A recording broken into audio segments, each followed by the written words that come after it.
Hello shareholders, and this week I've been on holiday, but you certainly haven't. I've been having lots of conversations with you about how to deal with the threat of Packham. And one of them I think is rather a good idea, and I'd like to float it in front of you if that's okay. I want a way of showing that shooters have got a lot more wildlife on their ground than bird watchers think they do. And perhaps one way to do that would be to sponsor a diversity cup. So Fieldsports Channel could hold this way of counting the wildlife, alive or dead, wild birds, wild animals, photographs of them either alive on your ground or, if you've been controlling them, dead on your ground. It doesn't matter to us. And we'd run that from September this year through to June next year, and we would choose a few winners, possible winners, and come along and film and make sure, of course, that they're not entering Longleat Wildlife Park or Whipsnade Zoo or something like that. And of course we would keep the ground itself anonymous or secret from the the possibility of the RSPB traipsing all over it looking for birds' nests. So the point would be to show that shooters have got all the wildlife, because that's what we manage the ground for. And perhaps another side point might be to show that when bird watchers count the number of birds on their ground, they tend to count the number of bird watchers rather than the number of birds. Are there any other rules we need to think of? Do you think this is a good idea? Please let me know. Usual email address, charlie@fieldsportschannel.tv. Now, what's in this week's show? Well, Roy is taking his drone crow, it's a bit like a drone pro, only it flies and it's shaped like a crow, out to train his falcons.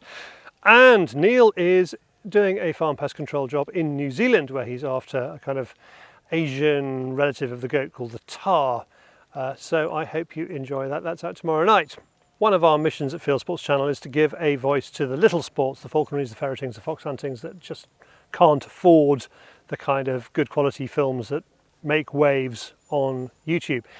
And at the end of the day's filming with Roy, David asked him about falconry and what effect he thinks Fieldsports Channel has had on that sport. Well, I certainly think that we've got it amongst people that wouldn't have necessarily had a face for it, a face for falconry. I mean, you take young Charlie here. He came along from from a viewer, so to speak, and had an interest then in shooting and in falconry from watching the videos. So he was watching the videos from a young age. He ended up doing a little apprenticeship with another friend of mine, and ended up coming to me, and we've been training him up ever since. And so I think with the medium of social media that we have, and with YouTube, it is allowing a lot of other people to look in and see what is available out there, and hopefully broaden their horizons a little bit. So Charlie, without Fieldsports Channel, would you be here? Probably not, no. Growing up in a council estate, I didn't really experience the countryside much, but watching the Fieldsports Channel from 11 years old, it sort of pushed me a little bit to go out of my comfort zone and volunteer at a bird of prey centre and, get experience. So that's how it works. And it even got me involved in air rifles and things like that, which I would never have done before. There was no one around me that actually did any shooting or falconry. I didn't know any falconers before I met Roy's friend. So thank you, and that's it for this week. Next week I predict we'll be talking mainly about the Commonwealth Games 2022, and I will see you next week.